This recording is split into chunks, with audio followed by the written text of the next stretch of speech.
dia, irmãos.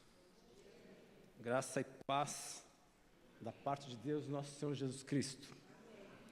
Não vou fazer nenhum comentário a respeito do que já vimos aqui, porque já foi feito. Temos o diácono, do batismo e de tudo aquilo que já ocorreu neste culto. Vou tirar o óculos porque a luz ofusca.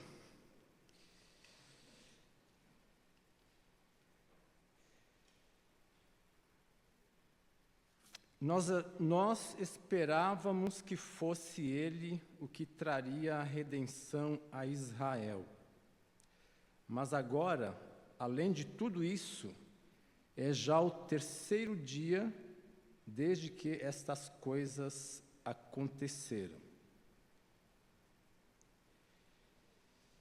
Nós esperávamos que ele redimisse a Israel. Os irmãos devem lembrar do texto e da passagem. Eu vou me ater a esse texto e a um outro texto para depois entrarmos no tema dessa mensagem, que é a igreja, um lugar de refúgio, quando a esperança acaba. Estamos nessa série de mensagens que fala sobre a esperança. Essas palavras foram ditas por dois discípulos após a morte de Jesus, no domingo, quando ocorreu a ressurreição. A afirmação deles, na verdade, revela uma expectativa que os discípulos de Jesus acalentaram nos seus corações durante o ministério de Jesus. Então, eles viram os milagres, viram a obra de Jesus, o poder de Jesus, contemplaram o poder de Jesus, e nos corações deles, não de todos, mas de uma boa parte, estava o desejo de que Israel, como nação, fosse libertada, ou Israel fosse libertado do poderio romano. Havia uma expectativa, um desejo de que a opressão romana sobre o povo judeu fosse abolida. E quando os discípulos tiveram conhecimento de Jesus, viram seu poder, a sua ação em curar pessoas, os milagres, aí esse desejo se acendeu.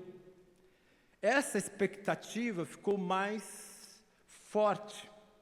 Olha, ele vai libertar o nosso povo das mãos dos romanos. Nós seremos um povo livre da opressão dos romanos. Nós vamos ter um Messias político, um Messias poderoso, um Messias que será capaz de trazer a nós a liberdade.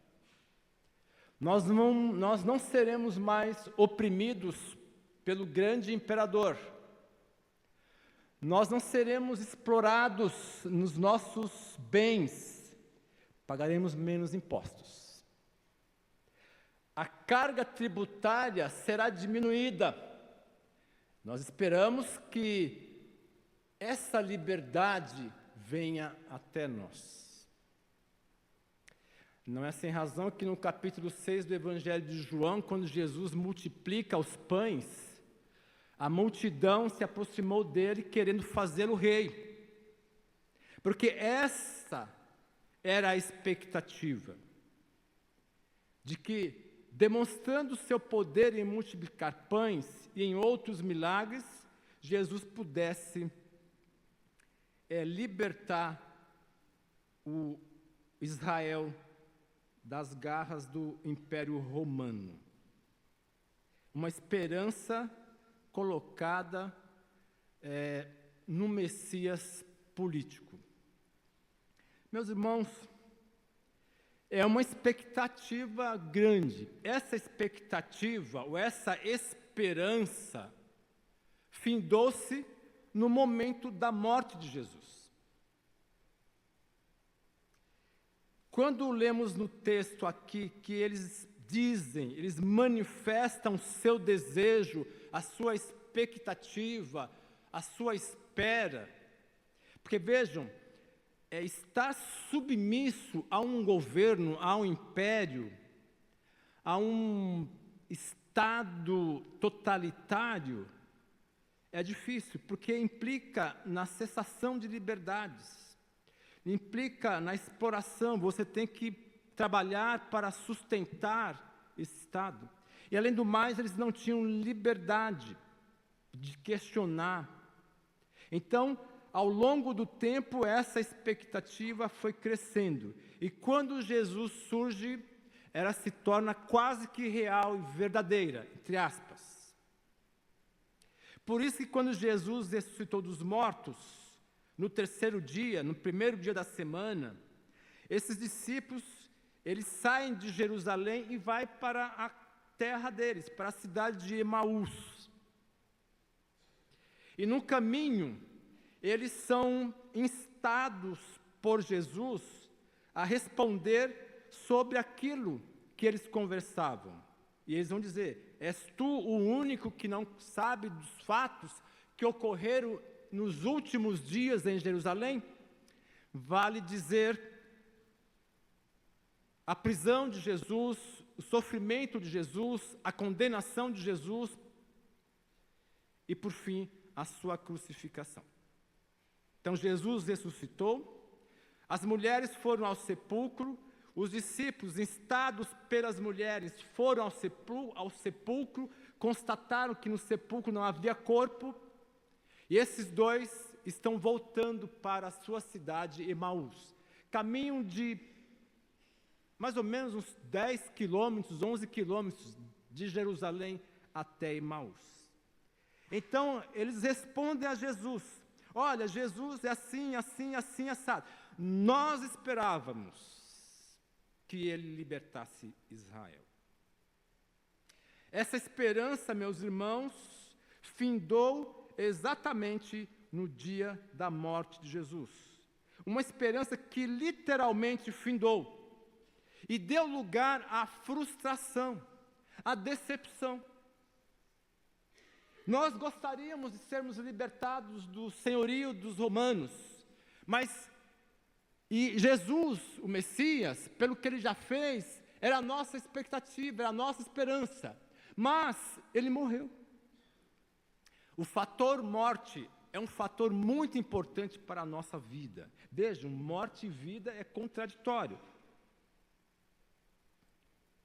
Mas o fator morte, o episódio morte, a morte de Cristo na cruz, pôs um fim à expectativa daqueles discípulos, de outros discípulos que esperavam a libertação de Israel.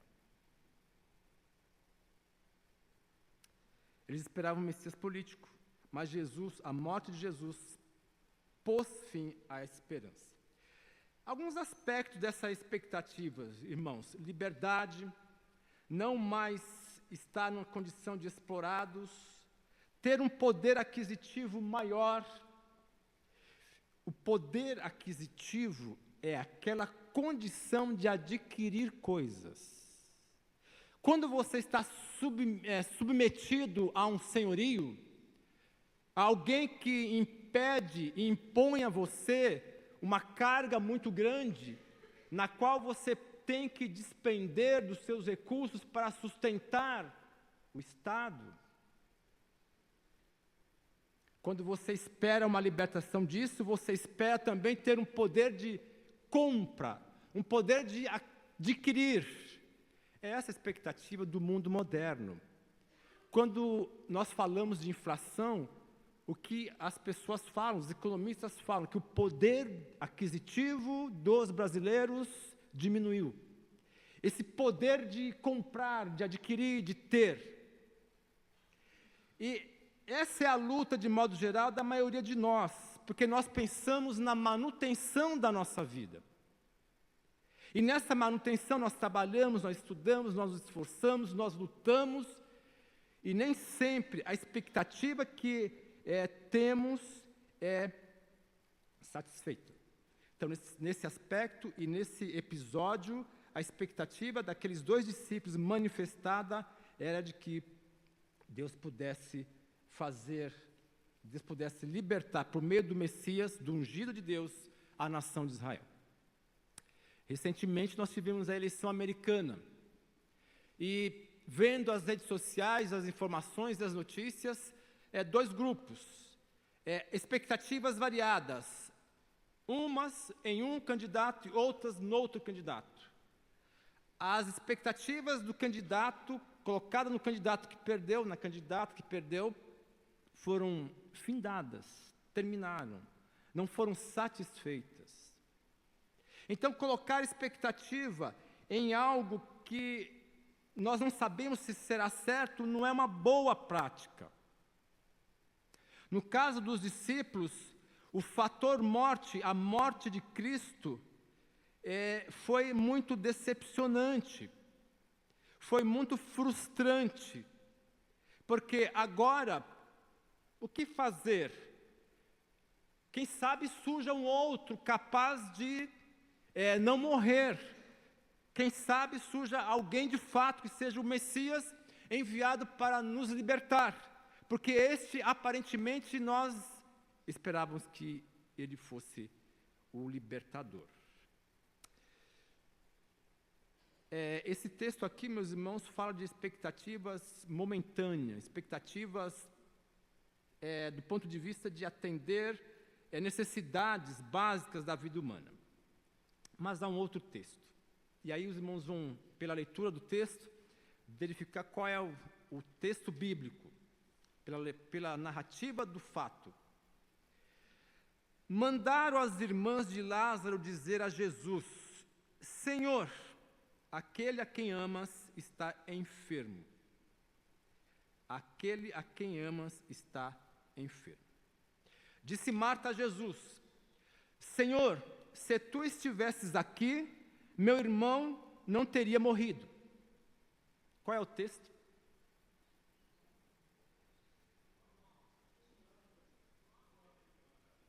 João 11. Marta e Maria, irmãs de Lázaro, estão com Lázaro, seu irmão, desculpem a redundância, enfermo. Então elas mandam um recado para Jesus, que estava fora da cidade delas, e diz para o Senhor que aquele a quem ele ama está enfermo, está doente. Quando Lázaro morre, e Jesus, depois de demorar 2 dias, está em Betânia, Marta, ao se encontrar com Jesus, diz a ele, Jesus: Senhor, se tu estivesses aqui, meu irmão não teria morrido. Então, no primeiro texto existe uma enfermidade capaz de tirar a vida do nosso irmão. Qual é a expectativa? A expectativa é de que, como Jesus já curou muitas pessoas, ele curará Lázaro. Ele vai curar Lázaro. Ele vai remover a enfermidade de Lázaro. Esta era a esperança. E de fato, Jesus curara muitas pessoas. E dessas notícias, elas tinham conhecimento. E aqui, meus irmãos, nós temos a questão do fator doença, do fator enfermidade. Nesse aspecto, qualquer um de nós pode adoecer, qualquer um de nós pode ficar doente. É da vida humana, faz parte da nossa existência. O nosso corpo, pelo passar do tempo, se desgasta. Nós não ficamos inteiros até o fim da vida. O passar do tempo, as intempéries da vida e as circunstâncias adversas que a vida nos apresenta e que a vida nos impõe, levam o nosso corpo a se desgastar. E nesse sentido, a enfermidade é um problema para cada um de nós. Não queremos ficar doentes. Mesmo porque, dependendo da enfermidade, que muitas vezes impede nossa mobilidade ou nos traz um sofrimento, nós ouvimos o testemunho do nosso irmão Antônio Luiz Dionísio. De fato, a igreja, um lugar de refúgio para quem perde a esperança, a igreja, quando ora, Deus ouve a oração da igreja. A Covid trouxe problemas para muitos de nós e ceifou a vida de muitas pessoas e trouxe sequelas para muitas outras. A enfermidade, meus irmãos, é algo horroroso. A doença leva o indivíduo ao sofrimento e nenhum de nós deseja sofrer e não devemos desejar, porque a enfermidade é uma intrusa na nossa vida. Ela é um problema porque ela se coloca como alguém que não faz parte, como algo que não faz parte da nossa existência. Ela é um intruso. Nós queremos ficar sempre bem. E a saúde é o nosso melhor ou maior bem. Porque sem saúde ninguém trabalha. Sem saúde ninguém faz nada. E o sofrer é penoso. E nós não queremos sofrer. A enfermidade traz esse problema. Então, na experiência de Marta e Maria, a enfermidade estava indicando que Lázaro poderia vir a óbito, poderia falecer. E na nossa experiência também é assim. Quando recebemos o resultado de um exame que fizemos por alguma suspeita, ou pela suspeita de alguma doença difícil, nós temos o chão tirado de nós. Porque há muitas doenças das quais o homem é alvo, das quais as pessoas são alvo.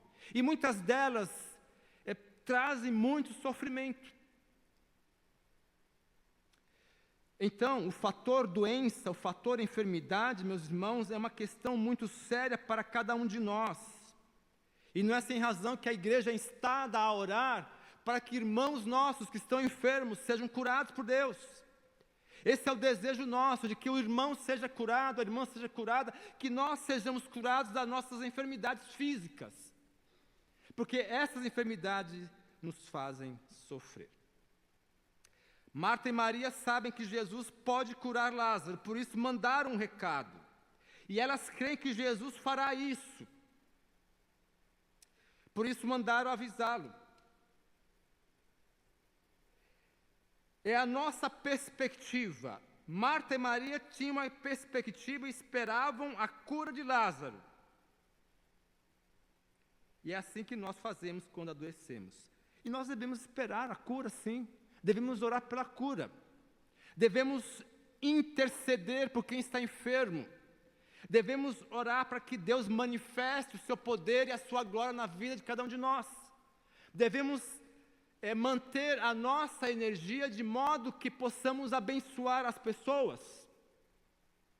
A questão é quando Deus não cura. Porque não há uma ordem bíblica, uma determinação bíblica de que Deus curará todos os enfermos. Não há esse ensino nas Escrituras. Vale dizer que o apóstolo Paulo, escrevendo ao Timóteo, diz: Timóteo, você deve beber não só água, mas vinho, para que você seja curado do seu problema de estômago. O próprio Paulo, quando disse que tinha um espinho na carne, orou 3 vezes e o Senhor disse: não, a minha graça te basta. Então, nesse sentido, nós devemos entender qual é o propósito de Deus em todas as circunstâncias da nossa vida. Mas o que aconteceu na experiência de Lázaro, de Marta e Maria? A experiência de Marta e Maria que gerou inquietação a elas, porque vejam bem, quando Jesus ouve a notícia de que Lázaro estava doente, Jesus disse: eu irei lá. Mas não agora. Jesus ficou 2 dias.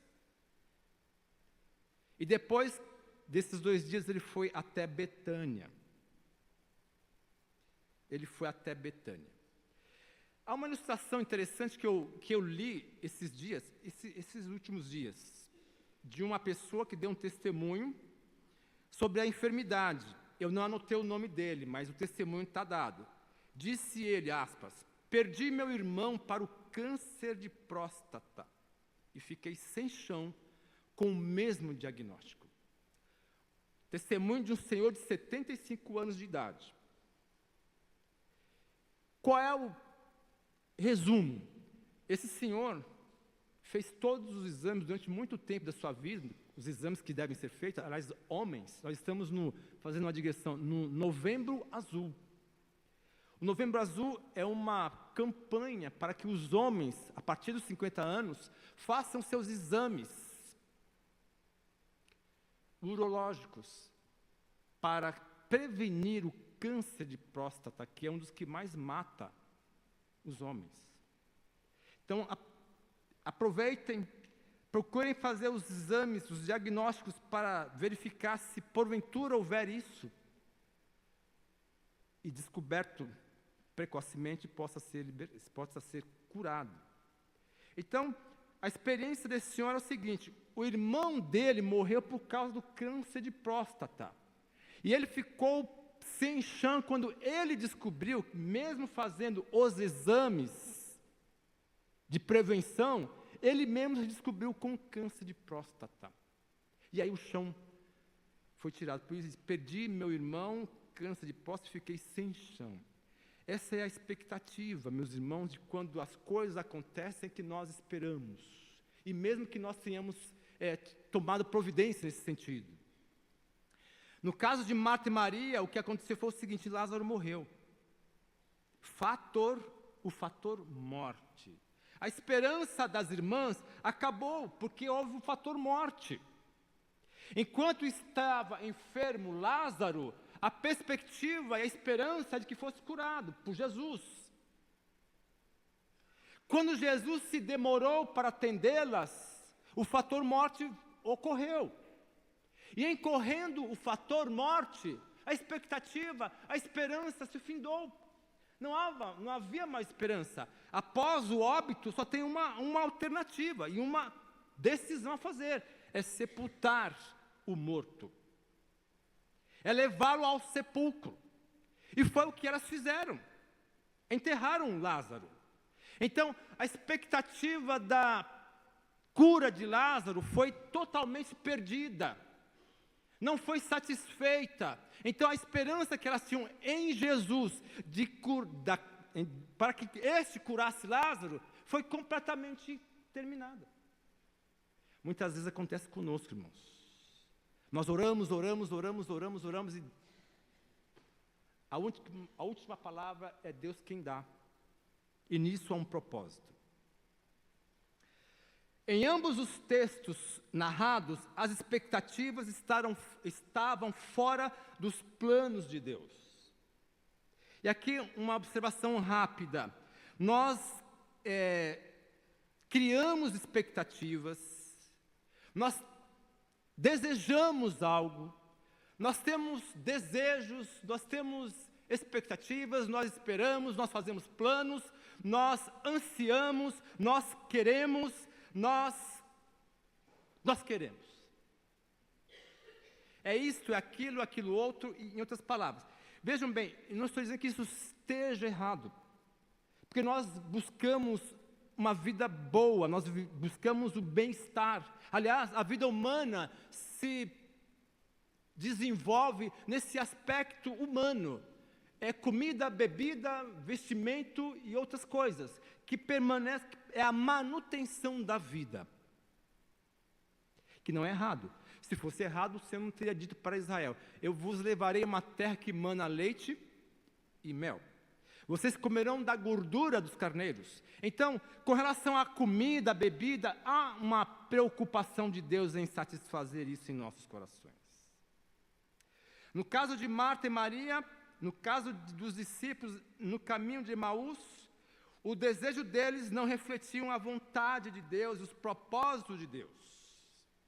Quando os discípulos dizem: nós esperávamos que fosse Ele que redimisse Israel, eles narram o que aconteceu, e Jesus começa a dizer a eles: olha, vocês são nécios e tardos de coração. A expectativa de vocês é uma expectativa de vocês, mas não é o propósito de Deus. E aí o Senhor Jesus diz: era necessário que o Filho do Homem padecesse nas mãos de homens pecadores e que fosse crucificado e no terceiro dia ressuscitasse. Então o propósito de Deus na morte de Cristo não era restabelecer a Israel o reino, aquela glória que eles tiveram com Salomão e Davi. O propósito de Deus na morte de Cristo era salvar o mundo, as pessoas, os pecadores.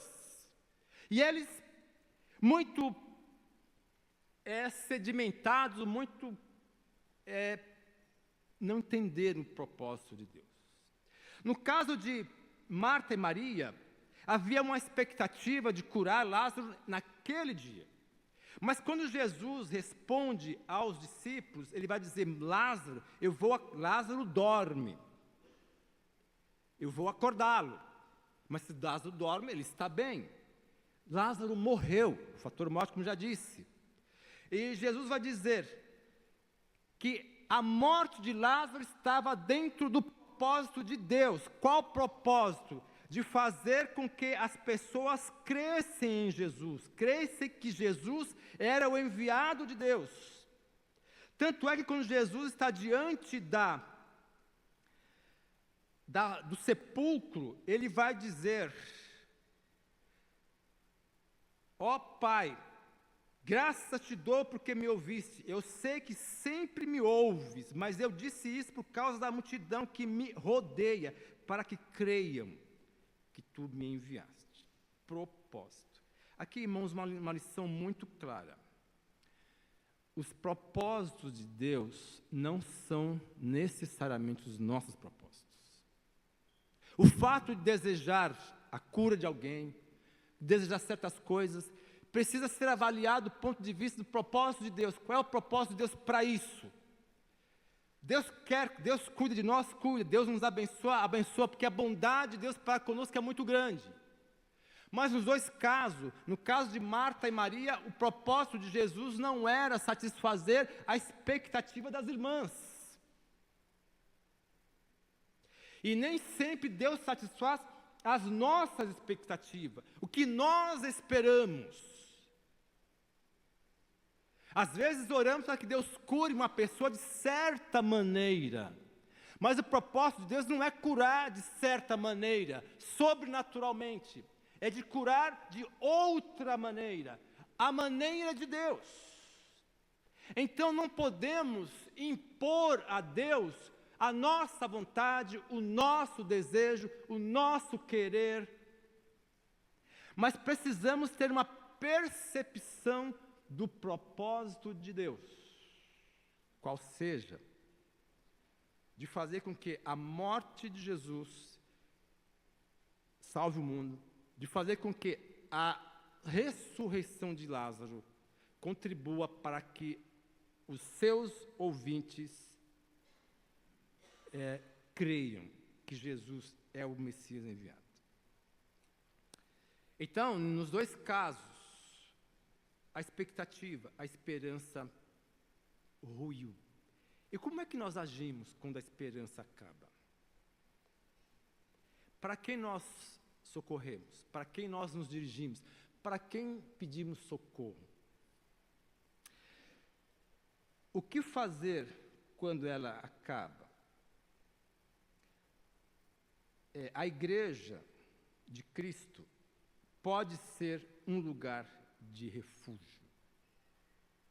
Então, nós vimos o testemunho do irmão João Dionísio, nós vimos o testemunho de crentes que serão batizados, testemunho dado diante da congregação. E veja, quando falamos de igreja, não estamos pensando neste prédio.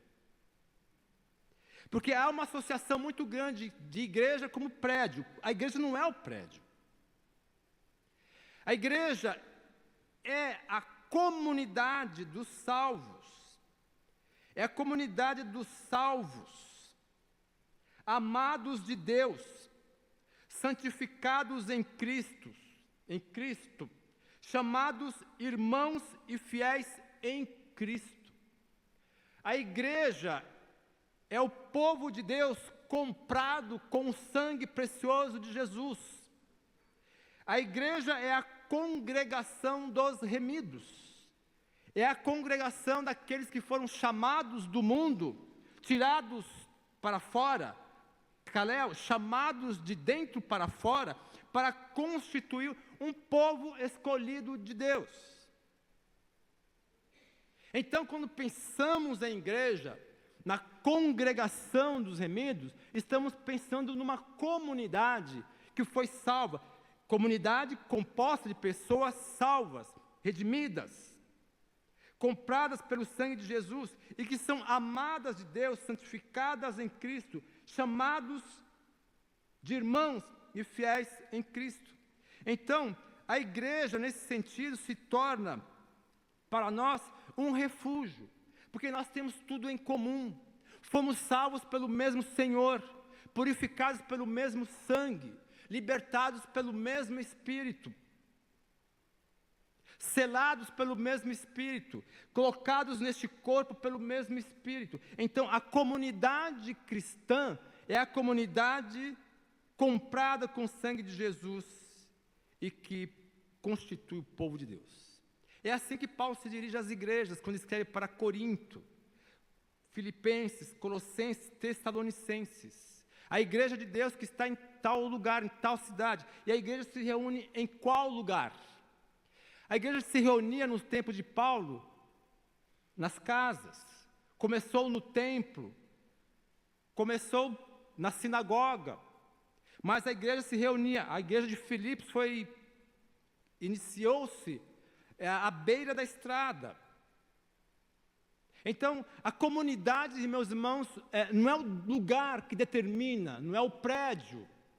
A igreja pode se iniciar, se constituir, se reunir embaixo de uma árvore.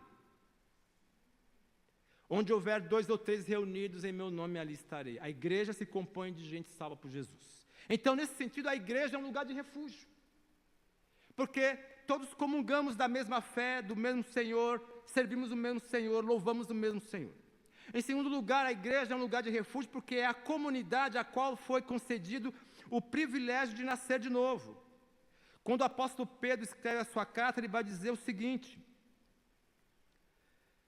bendito seja o Deus e Pai de nosso Senhor Jesus Cristo, que segundo a sua grande misericórdia nos gerou de novo para uma viva esperança.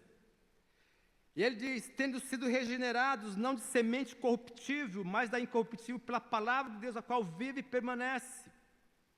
Então, a comunidade que foi comprada por Deus é uma comunidade a qual Deus deu o privilégio de nascer de novo, nascer para uma viva esperança. E a constituição da família de Deus. Deus constituiu a sua família a partir de filhos comprados com o sangue de Jesus. A todos quantos o receberam, deu-lhes o poder, o privilégio, a condição de se tornarem filhos de Deus. Então nós constituímos a família de Deus, da qual Jesus é o irmão maior. Nós somos irmãos uns dos outros. Nós não chamamos fulano de fulano, nós chamamos irmão em Cristo, porque somos irmãos em Cristo, porque temos o mesmo Pai, nascemos do mesmo Espírito e nascemos na comunidade do Senhor. Filhos regenerados. A igreja é a casa espiritual de Deus. Nessa casa espiritual há um relacionamento constituído. Esse relacionamento é um relacionamento vertical, primeiro com Deus. E esse relacionamento vertical transcende ou alcança o relacionamento horizontal. Então nós nos relacionamos. E nós precisamos de uma comunidade para nos relacionar. Nós temos a família, pai, mãe, filhos. A família na qual nós estamos. Mas, às vezes, só um da família crê em Jesus. E a igreja surge como um lugar de refúgio. Para as demandas, para as dificuldades. Então, a igreja como comunidade de nova vida, é a família de Deus, na qual nós nos relacionamos como filhos, como irmãos em Cristo. É neste contexto, meus irmãos, que se desenvolve o cuidado de uns para com os outros, o acolhimento. Na igreja de Jesus, a igreja que realmente manifesta o amor de Cristo, nós somos acolhidos. E essa palavra acolher é muito dita aí por todo mundo. Acolhimento. Devemos acolher. A igreja acolhe pessoas. A igreja acolhe os membros, os seus membros. A igreja cuida uns dos outros. Há um cuidado de uns para com os outros. A igreja recebe, não rejeita. Na verdade, a igreja é um lugar de pecadores. Não importa o tipo de pecado que qualquer um tenha cometido. A igreja recebe, porque é o sangue de Cristo que perdoa e que liberta.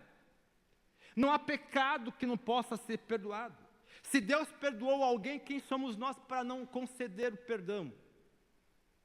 A igreja é um lugar de perdão. A igreja é um lugar de abençoar. A igreja abençoa do ponto de vista de necessidades. A igreja estimula ao amor, ao perdão, à admoestação, à perseverança na fé. Atos 2,42 diz que a igreja perseverava na doutrina dos apóstolos, no partir do pão, na comunhão e nas orações.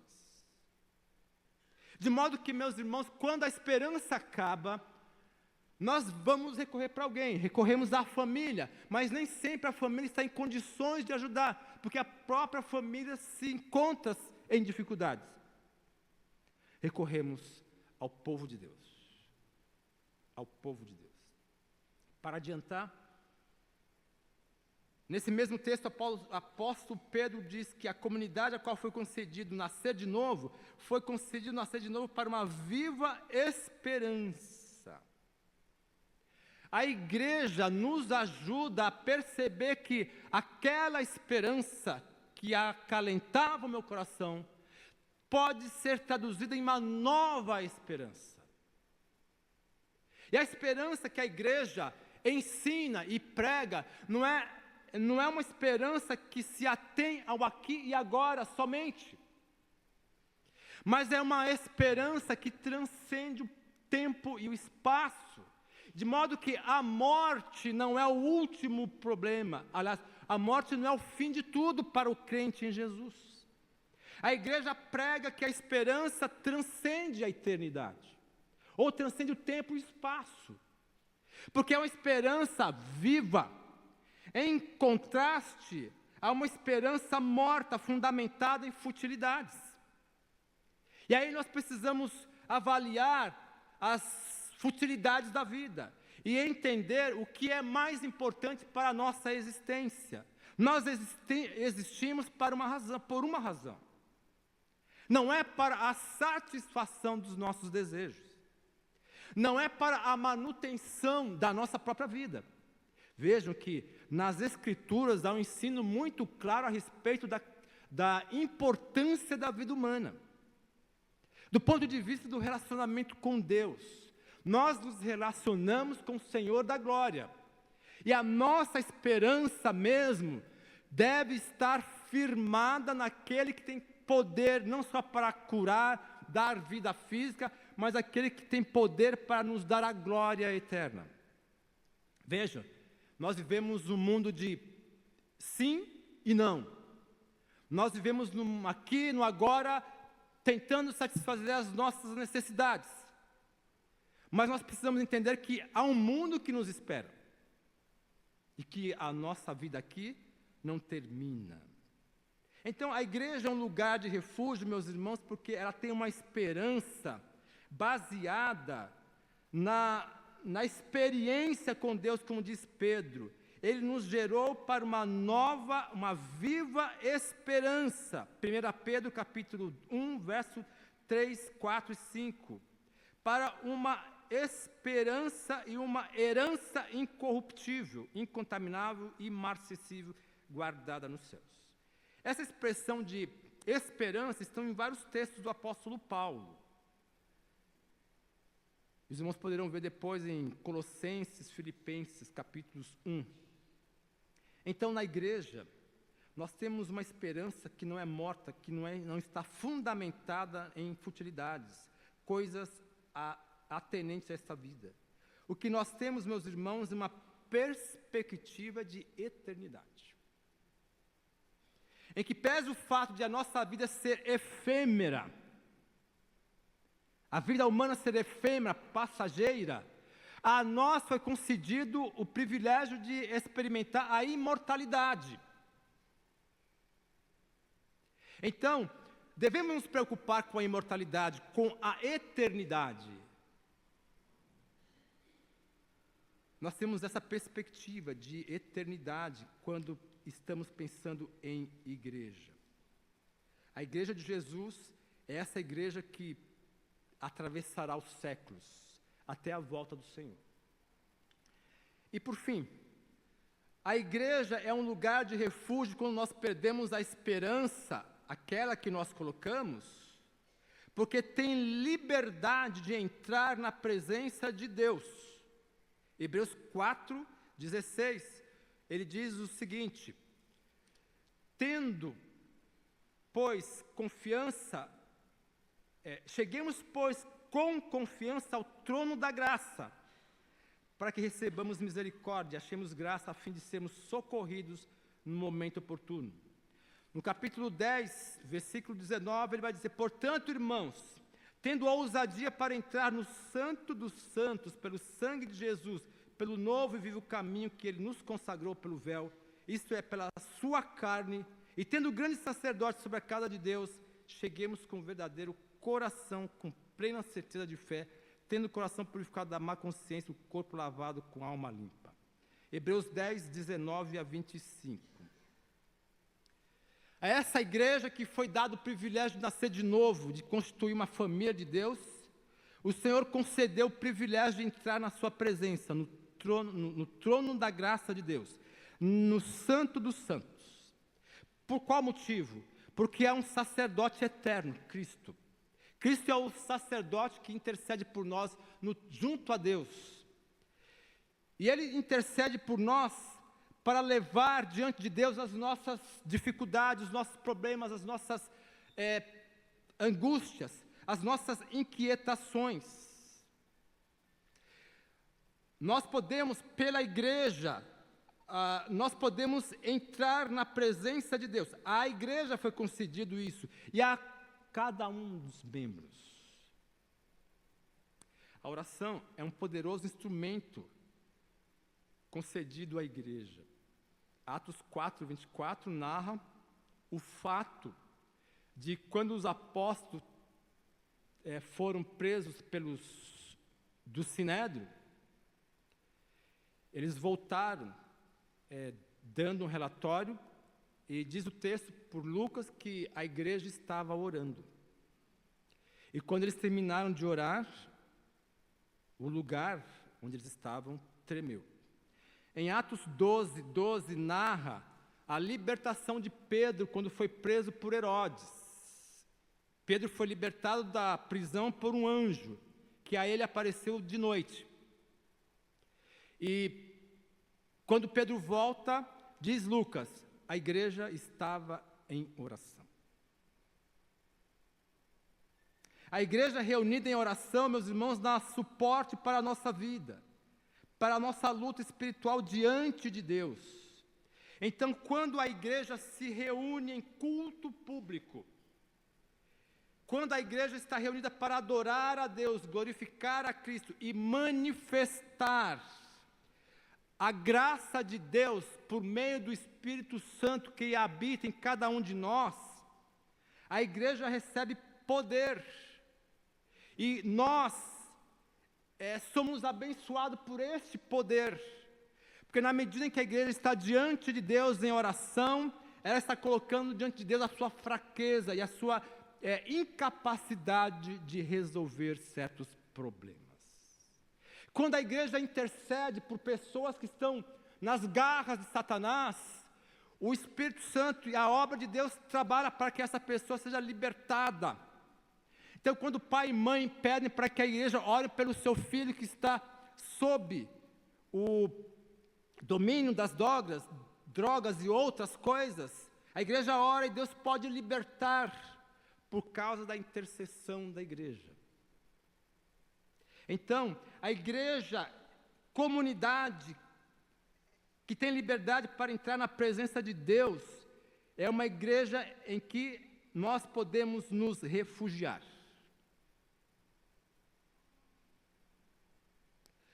A igreja nos dá suporte em nossa luta espiritual diante de Deus. O apóstolo Paulo, escrevendo aos Efésios, capítulo 6, diz que a nossa luta não é primeiro contra os homens. E olha que os homens são maus, viu, irmãos? Olha, nós somos maus. Se nós fizermos reflexões internas, nós vamos ficar surpresos com a nossa maldade. Essa maldade, Deus remove. Então, nenhum de nós aqui está. Nenhum de nós pode dizer, olha, eu não sou assim.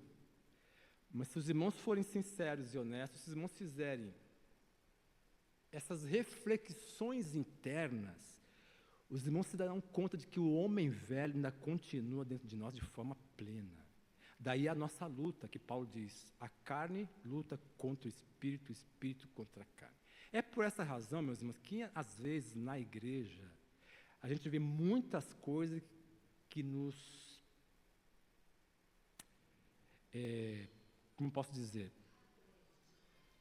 Há muitas coisas que nos envergonham. Ah, pastor, mas na igreja aconteceu isso, aconteceu aquilo outro. Sabe por que, irmãos, acontece isso? Por conta do velho homem que ainda está em nós. Conclusão. A igreja deve ter um lugar de importância na nossa vida. Nós não podemos desprezar, por exemplo, a reunião desta manhã.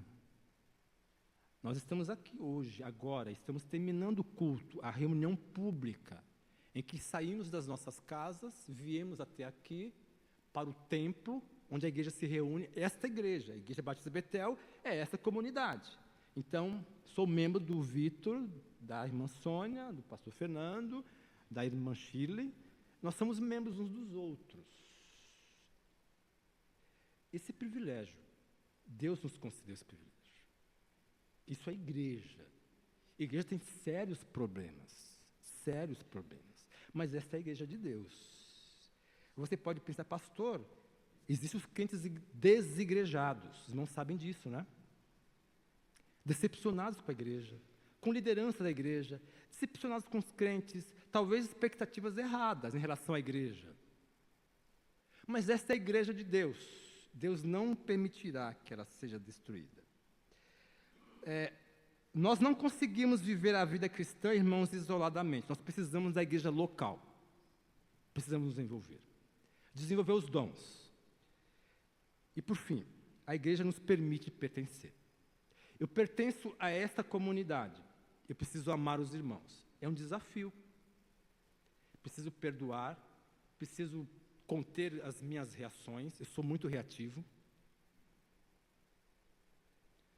Mas é a igreja da qual faço parte. Os irmãos me abençoam quando estão aqui comigo. Por fim, a gente pertence a uma igreja que nos ama, que nos recebe. O coral masculino dessa igreja se reúne esporadicamente, eles cantam. E eu faço parte do grupo, embora não tenha mais ensaiado. Gosto de cantar. Mas eu estou falando desse grupo especificamente, que é do qual eu participei, né? Há outros grupos na igreja que nos abençoam. Então, o coral masculino se reúne, são homens, né? Se reúne para ensaiar, para cantar, para louvar a Deus. Então, nessa reunião, irmãos, há congraçamento, há alegria, há discussão. Não é um culto solene, porque a vida cristã se desenvolve nas informalidades. Então, a música que é cantada, que é ensaiada, eleva o coração, abençoa o coração, enche o coração de alegria, porque são músicas que glorificam a Deus, que promovem o nome de Jesus. Eu poderia falar de outros grupos. A igreja me permite fazer parte desses grupos pequenos, que é no qual a gente se desenvolve, desenvolvemos o dom de cantar, dom de tocar, mas há outros dons inseridos. Isso é igreja. Deus abençoe o coral masculino, mas Deus também abençoe todos os grupos da igreja. Nem todo mundo canta. Assim, nem todo mundo tem um dom de cantar, mas não pode cantar, mas pode fazer outra coisa mesmo no coral masculino. E assim encerro, irmãos, dizendo que a igreja é um lugar de refúgio, quando a esperança nossa precisa ser realinhada. A esperança acaba em alguns momentos, porque nós precisamos realinhar numa nova perspectiva, num novo ponto de vista. Que Deus assim abençoe os irmãos e nos ajude a valorizar esta igreja e nos envolver com ela de modo a dar os nossos dons, talentos, amar, o desafio é amar uns aos outros. Talvez o que falte na igreja hoje, não nessa igreja só, é aquele amor. Eu termino dizendo o seguinte: há muito tempo atrás, um colega meu de trabalho se converteu. Isso faz muito tempo. Ele era espírita, mas se converteu a Cristo. Foi difícil, mas pela graça de Deus se converteu. Depois de um tempo de convertido, ele levou alguém, uma pessoa lá no cartório onde eu trabalhava, e essa pessoa, sem me conhecer, chegou e me deu um grande abraço. Um abraço muito, assim, diferente. Eu nunca esqueci daquele abraço. Nunca mais eu o vi. Nunca mais falei com ele. Mas aquele abraço ficou marcado na minha vida, porque eu percebi. A igreja é um lugar onde o abraço deve ser sincero, verdadeiro, e que transforme a vida. Isso foi feito com uma pessoa que se dedicava ao satanismo. Pelo menos uma informação que tem é que uma pessoa dedicada ao satanismo foi abraçada por uma enfermeira crente. E ele percebeu, ele diz no seu testemunho, que aquele abraço foi fundamental para a sua conversão. Aquele abraço levou a se converter a Cristo. Ele estava se preparando para angariar, para chegar no posto mais alto do satanismo. E naquele dia de experiência, de teste, Cristo apareceu a ele. E nunca mais ele fez parte do satanismo. Cristo o salvou. A igreja abraça quando ama.